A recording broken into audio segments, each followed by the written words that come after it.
வீட்டில் உள்ள பொருட்களை வச்சு சிம்பிளான அதே சமயம் ரொம்ப ஹெல்த்தியான ஒரு பிரேக்ஃபாஸ்ட் ரெசிபி பார்க்க போகிறோம். இதுக்கு 3/4 கப்பு கடலைப்பருப்பு எடுத்திருக்கேன். இது நல்லா 3 டைம் நல்லா வாஷ் பண்ணிவிட்டு ஒரு 2 மணி நேரத்துக்கு இது மூழ்கிற அளவுக்கு தண்ணி ஊற்றி நம்ம ஊற வச்சிடலாம். இது ஊறுற டைமில் நம்ம இதுக்கு தேவையான வெஜிடபிள்ஸ் ரெடி பண்ணிக்கலாம். நான் ஒரு கைப்பிடி அளவுக்கு பாலக்கீரை எடுத்திருக்கேன். உங்களுக்கு முருங்கைக்கீரை இருந்தால் கூட நீங்கள் அதை யூஸ் பண்ணிக்கலாம். இதோட தண்டு பகுதியை நீக்கிட்டு நம்ம கீரையை மட்டும் சின்ன சின்ன பீஸாக கட் பண்ணி எடுத்துக்கலாம். பாலக்கீரைக்கு பதிலாக வெந்தயக்கீரை இருந்ததுன்னா வெந்தயக்கீரை சேர்த்துக்கோங்க. அதுவும் இது கூட நல்லாயிருக்கும்.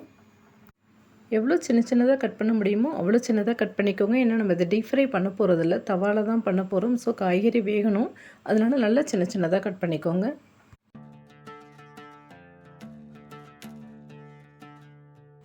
நான் கொஞ்சமாக கோஸ் எடுத்திருக்கேன். இந்த அளவுக்கு எடுத்திருக்கேன். கோஸ் நல்லா வாஷ் பண்ணிவிட்டு அதுவும் சின்ன சின்னதாக துருவி எடுத்துக்கலாம்.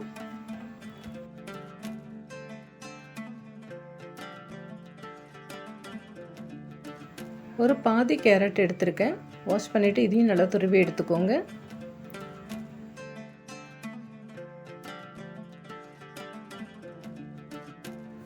இப்போ நம்ம எல்லா வெஜிடபிளும் ஒன்று ஒன்றா ஒரு பவுலில் ட்ரான்ஸ்ஃபர் பண்ணிக்கலாம்.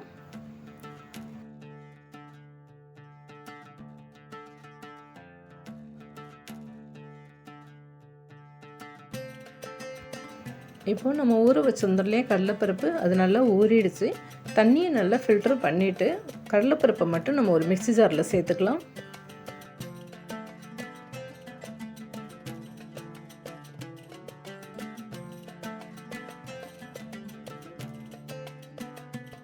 இது கூட ஒரு சின்ன துண்டு இஞ்சி தோலை சீவிட்டு சின்ன சின்னதாக கட் பண்ணிவிட்டு சேர்த்துக்கோங்க. ஒரு 3 பச்சை மிளகாய் காரத்துக்காக சேர்த்துருக்கேன். இது கூட நிறைய கருவேப்பிலை சேர்த்துக்கோங்க. நல்ல ஃப்ரெஷ்ஷான கருவேப்பிலை கிடச்சிது. ஸோ நிறைய கருவேப்பிலை சேர்த்துருக்கேன். 1 ஸ்பூன் சோம்பு சேர்த்துக்கோங்க. பெருஞ்சீரகம் இருக்கு இல்லையா, அது 1 ஸ்பூன் சேர்த்துக்கலாம். இது நல்லா மூடிட்டு தண்ணி ஊற்றாமல் கொஞ்சம் கரகரப்பாக அரைச்சி எடுத்துக்கலாம்.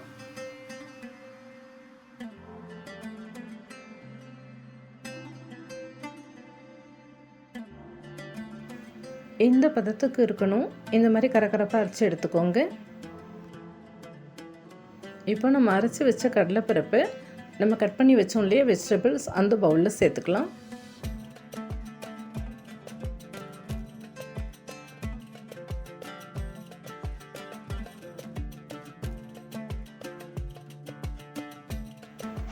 இந்த மிக்ஸி ஜார்லேயே ஒரு 1/2 கிளாஸ் தண்ணி சேர்த்து பவுலில் சேர்த்துக்கோங்க.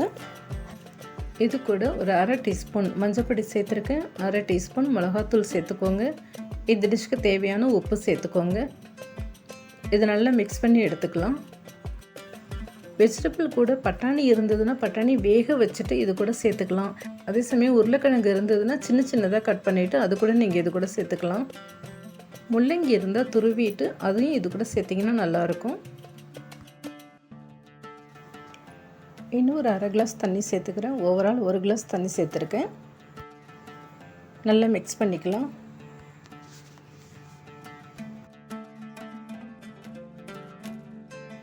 மாவை நல்லா மிக்ஸ் பண்ணிவிட்டு நல்லா கெட்டியாக இந்த பதத்துக்கு மிக்ஸ் பண்ணி எடுத்துக்கோங்க. இப்போ ஒரு பேன் சூடு பண்ணிவிட்டு அதில் கொஞ்சமாக எண்ணெய் சேர்த்துக்கலாம். நம்ம மிக்ஸ் பண்ணி வச்ச மாவை ஒரு கரண்டி இதில் சேர்த்துட்டு இந்த மாதிரி தட்டி எடுத்துக்கோங்க. கையால் கூட இதை நீங்கள் தட்டி எடுத்துக்கலாம். அடை மாதிரி தட்டி எடுத்துக்கோங்க. இதை அடுப்பு சிம்மில் வச்சுட்டு வேக வச்சுக்கோங்க. ஒரு பக்கம் வெந்தோடனே இன்னொரு பக்கம் திருப்பி விட்டுக்கோங்க. இந்த மாதிரி நல்லா கிறிஸ்பியாக வரும். இது நல்லா செவந்து வந்திருக்கு பார்த்தீங்களா, இந்த மாதிரி நல்லா கிறிஸ்பியாக வரும். இன்கேஸ் இது திருப்பி போடுறப்போ உங்களுக்கு இது உடஞ்சி வந்ததுன்னா கொஞ்சமாக அரிசி மாவு சேர்க்காதீங்க, கடலை மாவு சேர்த்துக்கோங்க. கடலை மாவு சேர்த்திங்கன்னா டேஸ்ட்டு ரொம்ப நல்லாயிருக்கும். ஸோ கடலை மாவு சேர்த்துக்கோங்க. 2 பக்கமும் அடுப்பை சிம்மில் வச்சுட்டு நல்லா திருப்பி விட்டு வேக வைங்க. ரொம்ப கிறிஸ்பியாக ரொம்ப டேஸ்டியாக ரொம்பவே நல்லா வரும். இட்லி தோசை மாவு இல்லாதப்போ இதை நீங்கள் ஒரு கடலைப்பருப்பை மட்டும் ஊற வச்சிட்டிங்கன்னா போதும். ஒரு 5 மினிட்ஸில் இதை நீங்கள் ரெடி பண்ணிடலாம். ரொம்ப ஹெல்த்தியான டிஷ் கூட, ரொம்பவே உடம்புக்கு நல்லது. சைட் டிஷ்லாம் எதுவுமே தேவையில்லை. சும்மா குழந்தைங்க கையில் கொடுத்தா கூட அப்படியே சாப்பிடுவாங்க. இட்லி தோசை பொங்கல் உப்புமானு இல்லாமல் வித்தியாசமாக ஏதாவது பிரேக்ஃபாஸ்ட் பண்ணணும்னு தோணுச்சுன்னா இதை நீங்கள் ட்ரை பண்ணலாம்.